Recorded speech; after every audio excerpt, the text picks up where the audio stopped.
No niin, morjesta vaan kaikille. Eli tänään olisi videolla tämmönen AM6-moottorin purku. Eli tästä on mennyt kampiakseli pystyväliäksi. Se näkyy videollakin, niin ei muuta kuin aletaan purkamaan tätä. Sen verran vielä tähän alkuun sanoa, että kampiakselissa saa olla sivuuttaisvälyistä, kunhan molemmat prikaat on tallella, mutta ei saa olla pystyvälyistä. Joo, lähdetään purkamaan tuosta. Ensin imupuoli tästä on jo irrotettu ja sylinteri. Niin niitä ei tarvi irrottaa meillä enää. Mutta ei muuta kuin lähdetään työstellä. Irrotetaan nämä kytkinkopan pultit.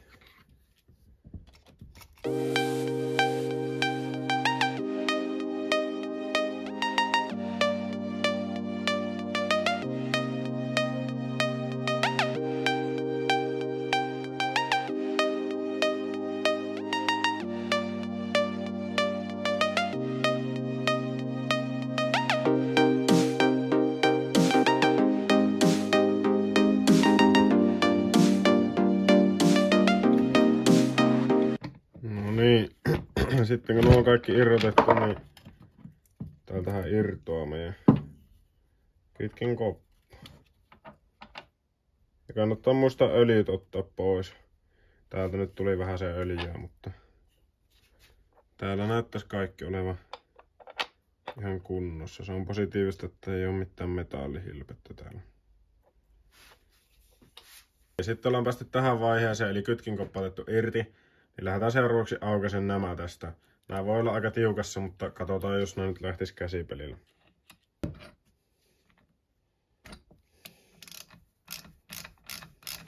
No tää oli hyvin kasattu aikaisemmalla omistajalla, ei ollut laitettu aivan hirveisiin momentteihin, koska ei tätä tarvi.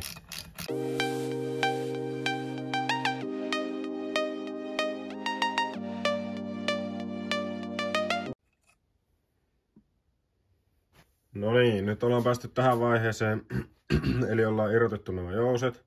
Niin lähdetään aukaisemaan tää keskimutteri seuraavaksi. Tähän menee 19 mm hylsy ja nyt kannattaa jotakin laittaa tänne väliin, ettei tää pyörisi tää pakka niin paljon. Mä nyt lähden kokeilemaan vaan paperilla.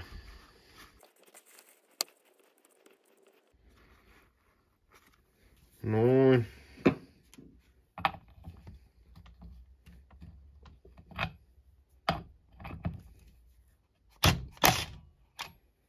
Noin, se pyörähti auki siitä. Ja täällä sisällä on semmonen kuula ja tikut, niin kannattaa varoa, ettei ne täältä sitten pyörähä ja mene johonkin hukkaan.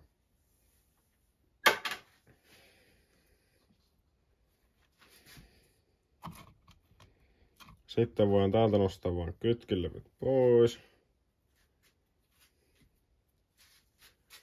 Laitetaan ne tonne ootteleen. Sitten seuraavana meillä on tämä, otetaan tästä ensin tää pois. Ja nyt kun mä kallistan tää moottoria, niin tuolta tulee se kuula ja toinen tämmönen. Tää on tän näköinen ja sit siinä on kuula välissä ja sitten on tämmönen tikku vaan. Mutta ei oteta vielä sitä pois. Otetaan ensin tämä tästä pois, eli taltta päällä koputellaan tuo niin, että saadaan tämä musta osa tästä eestä pois.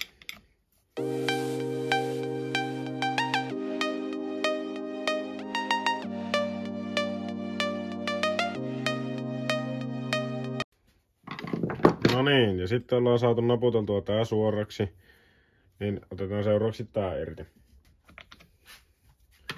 Ja tää on 17 kiinni. Sitten tähän on hyvä vinkki tämmönen, että mitä on itse tykännyt käyttää, niin laittaa 9 tai 10 jakoavaimen tänne, niin tää sitten pitää tätä paikallaan tää.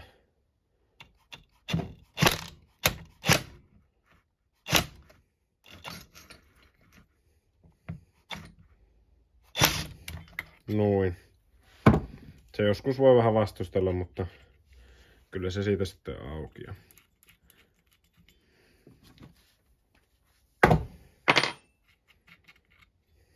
Siitä lähtetään muttari. Ja sitten nostetaan vielä tuo Noin, tän näköinen.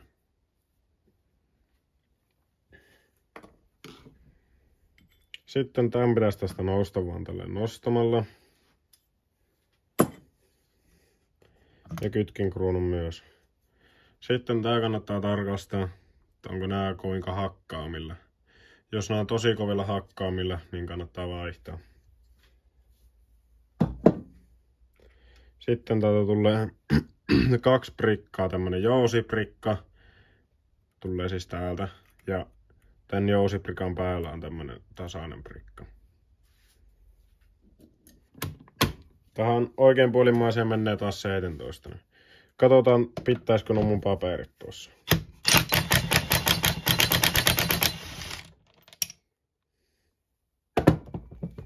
Noin. Sieltä lähti tämä oikeanpuolimmainen mutteri irti. Nyt laitetaan nämä paperit tänne.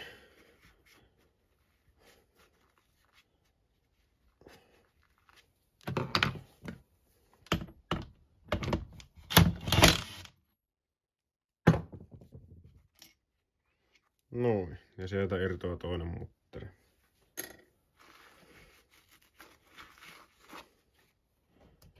Nyt tää ensiorotteen tästä lähtee ihan vaan nostamalla.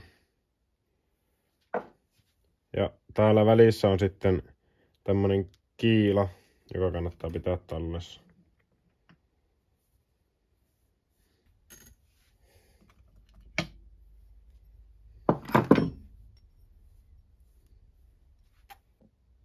No niin, ja seuraavaksi päästään sitten irrottaa nämä lohkoa kiinni pitävät pultit. Eli täältä sisältä ja ulkoa.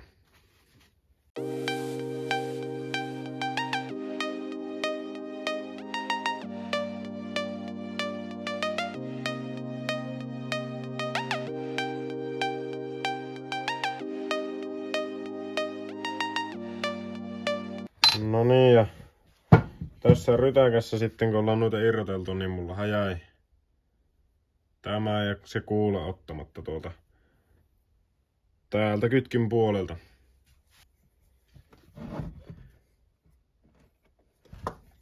Tämmönen pieni kuula. Niin ne pitää muistaa ottaa talteen tuolla.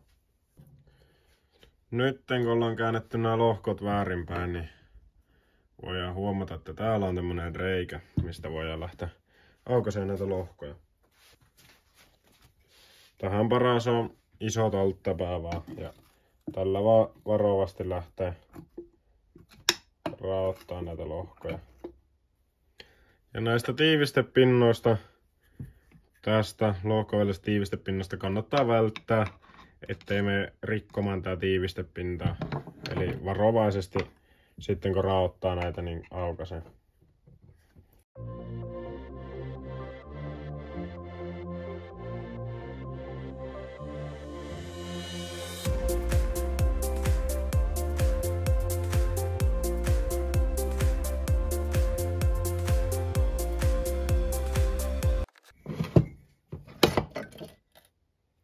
Noin.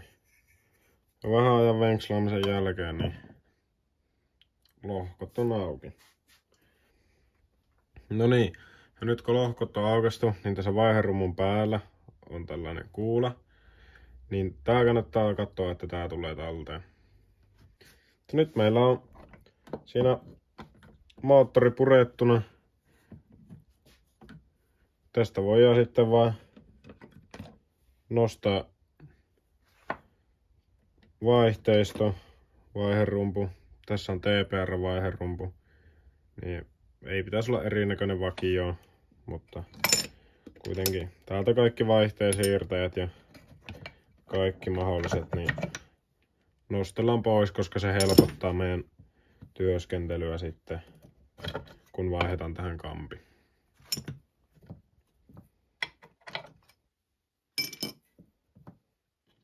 Täältä kaikki mahdolliset vaihteiston prikaat sun muut. Se riippuu vähän vuosimallista, onko UM-moottori vai VM-moottori, että paljonko näitä on.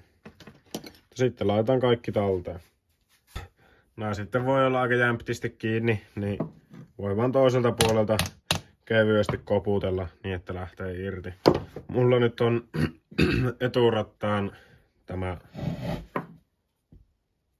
sokka täällä, joka pitää tuota, niin mä nyt en irrota tätä itse.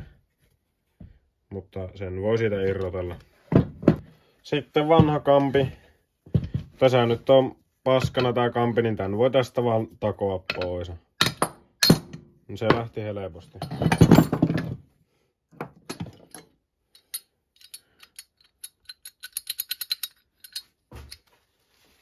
No niin, nyt ollaan saatu tää moottori sitten purettua. Niin, ensi videossa sitten kassaillaan tuo moottori, näytetään miten se tehdään. Ja kerro vaikka kommenteissa, mitä sitten nyt tehdä sun mielestä eri lailla. Pistä tykkäys ja muistakaa käydä tilaamaan mopo-osat LS Storesta.